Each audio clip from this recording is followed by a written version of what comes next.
ons grootste vyand.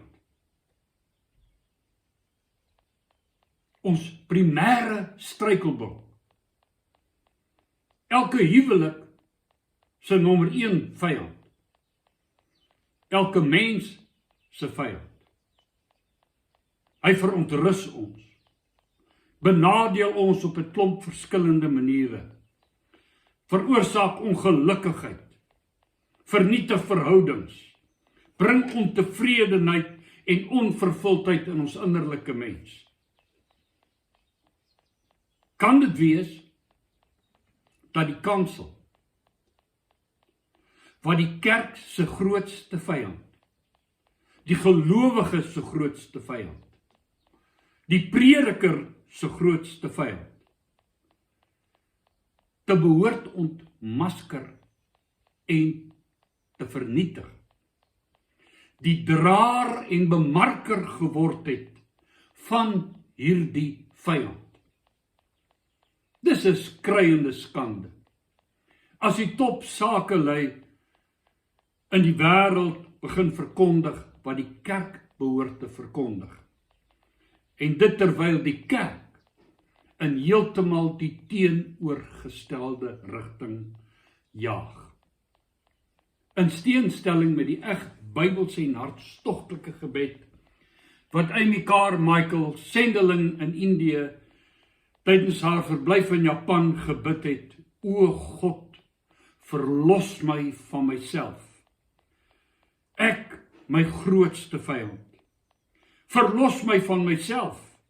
Ek, my grootste struikelblok op elke pad wat ek loop. Jy hoor deesdae net, glo in jouself. Jy's wonderlik, jy's spesiaal. Jy's so spesiaal dat God jou nie kan weerstaan nie. Hy het sommer sy sak soort van geskit in Jesus gegee, net om jou te kry, jou besondere ding. Jy's 'n God. Jy is 'n ek is. Sê dit, glo dit, verklaar dit. Ek is sterk, ek is slim, ek is mooi, ek is suksesvol, ek is beter as wat ek dink. Ek's 'n wenner. Ek moet my eie grootheid ontdek. Ontdek jou grootheid. Onthou, jy kan. Aktiveer jou geloof. Vervul jou droom en verdien so God se guns. Predikante verkondig hulle roeping is om jou te help, om jou waarde te ontdek, om jou droom te leef en te verwesenlik.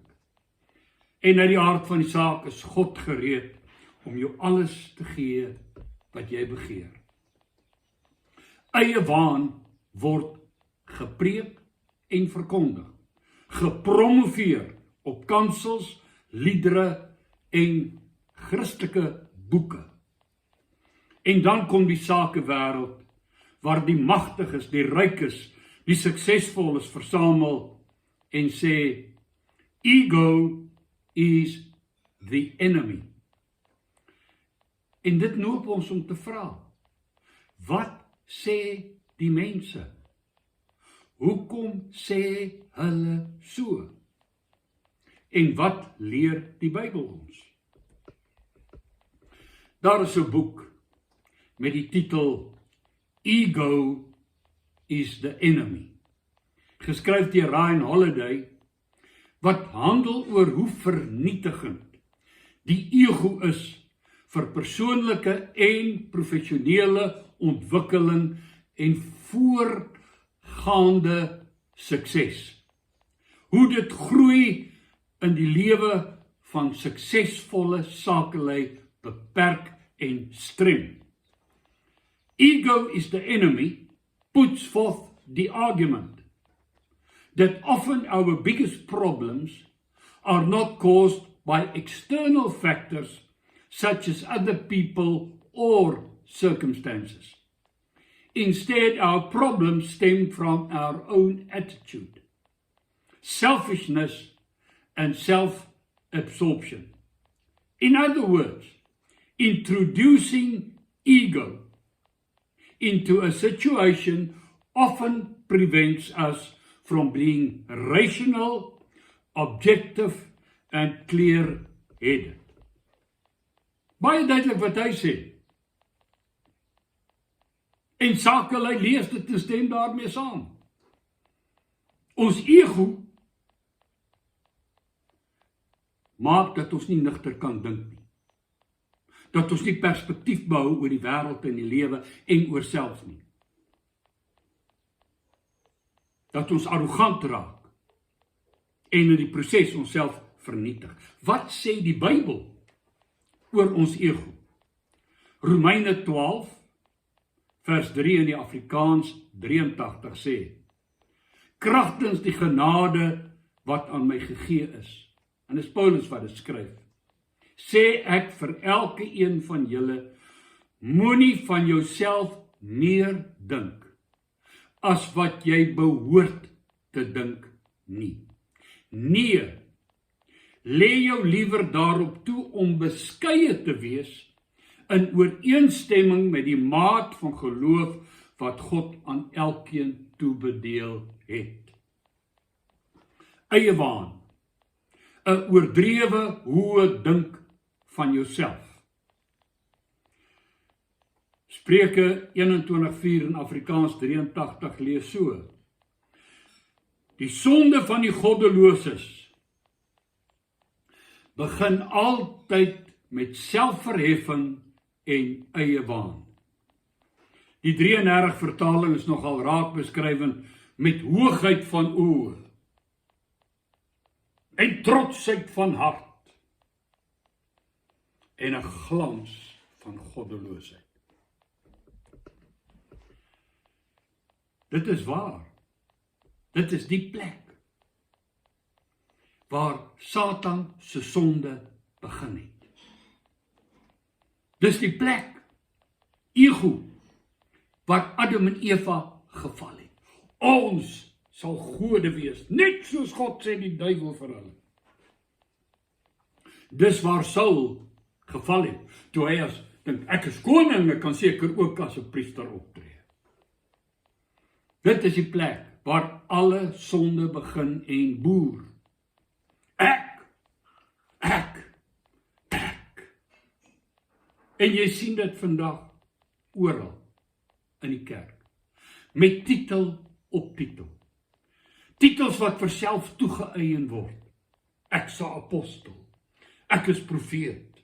Ek is evangelis. Ek is pastoor. Ek is dominee. Moet dit nie vergeet nie. As statussimbole en persoonlike bemarkingsfoefies. So asof jy iets bo die gewone is. God se generaals deesdae. Terwyl as ek die Bybel lees, het God net disippels en volgelinge en diensknegte. 'n Mens kan nie hierdie vertoon en oordadigheid met die eenvoud van die evangelie vereenselwig nie. Dit is ook waar die individu se sondes begin en regverdig word. Hier is die wortel van al ons persoonlikheidsprobleme ook gevestig. Ek.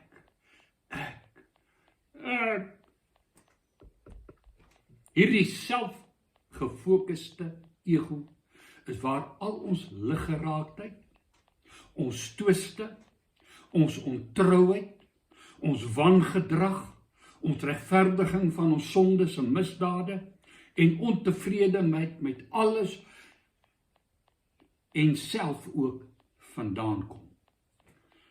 Die egoïsme en eie waan maak ons onleerbaar, onaanpasbaar, selfsugtig, onversoenlik en onaangenaam. Dit beroof ons van objektiwiteit, redelikheid, nugtere denke en vrede. So skryf Amy Carmichael. I myself dominate myself. If my thoughts revolve round myself, if I'm so occupied with myself, I rarely have a heart at leisure from itself. Hoor dit mooi. I rarely have a heart at leisure with itself. Then I know nothing of Calvary's love. If at the moment I'm conscious of the shadow of self crossing my threshold, I do not shut the door and keep it shut, then I know nothing about Calvary's love. Paulus sê, ek is met Christus gekruisig. Nie teoreties nie, prakties. Ek leef nie meer nie, maar Christus leef in my. En wat ek nou in die vlees leef, leef ek deur die geloof in die Seun van God, wat my lief gehad het en homself vir my oorgegee het. En eintlik verklaar hy in die proses, dat die sleutel tot ware menswees lê, in absolute oorgawe van self aan Jesus Christus, om deur jou en in jou te lewe. Dan is daar die vrug van die Gees, naamlik liefde, blydskap, vrede, lankmoedigheid, sagmoedigheid, goedheid, getrouheid, vriendelikheid en selfbeheersing wat in jou lewe na vore kom. En dit maak jou nie net 'n aangename mens vir ander nie, maar ook 'n aangename mens vir self. Dan is daar rus en vrede in jou lewe. Dan leef jy eintlik in kalmte, in sekerheid en in oorwinning. Is jy voortdurend besig met jou ego. Ek voel beledig, ek het te kort gedoen, hoekom is ek so lelik? Ek is so belangrik, ek is so mooi. Is die grootste klop snert, en die kerk lyk my promoveer dit.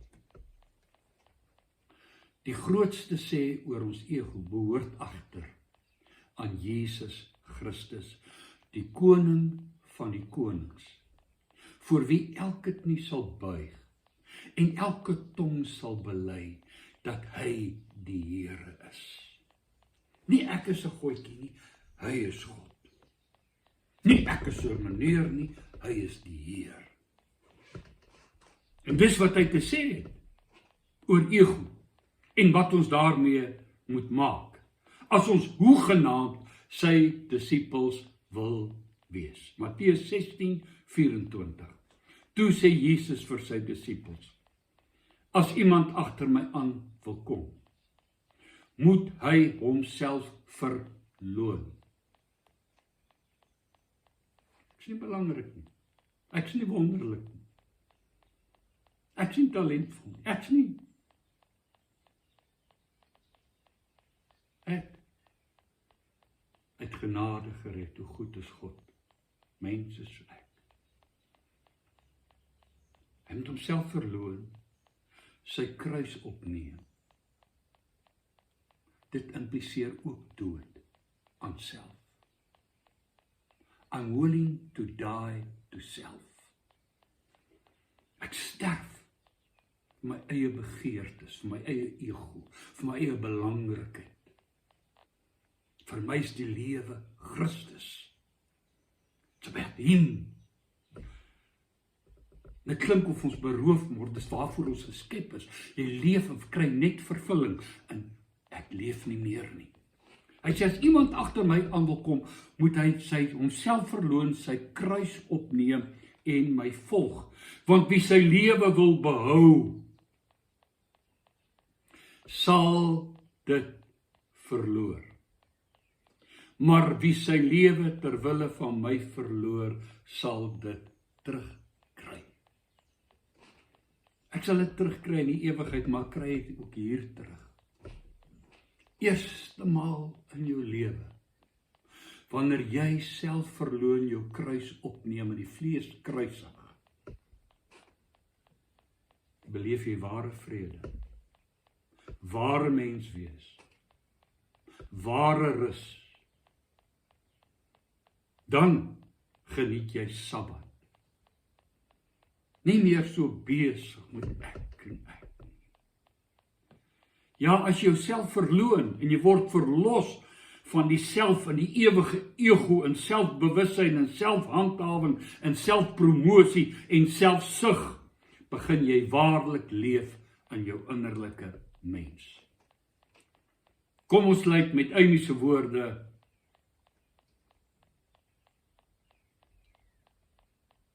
If I myself dominate myself, if my thoughts revolve around myself, if I'm so occupied with myself, I rarely have a heart at leisure from itself. I'm plagued myself aanhoudend. Then I know nothing of Calvary love. If the moment, or at the moment, I'm conscious of the shadow of self crossing my threshold, and I do not shut the door and keep that door shut, then I know nothing of Calvary love. O God, bid sy, verlos my van myself. Ek, my grootste vyand. Verlos my van myself. Ek, my grootste struikelblok op elke pad wat ek stap. Wat sê die skrif? Hulle wat aan Christus behoort, het die vlees en sy begeerlikhede gekruisig. As iemand agter my aan wil kom, sê Jesus, moet hy homself verloon, sy kruis opneem en my volg. Dankie dat jy na my luister. Mooi loop, sterkte. Mag God jou help om ontslae te raak van die ewige ego in Jesus naam.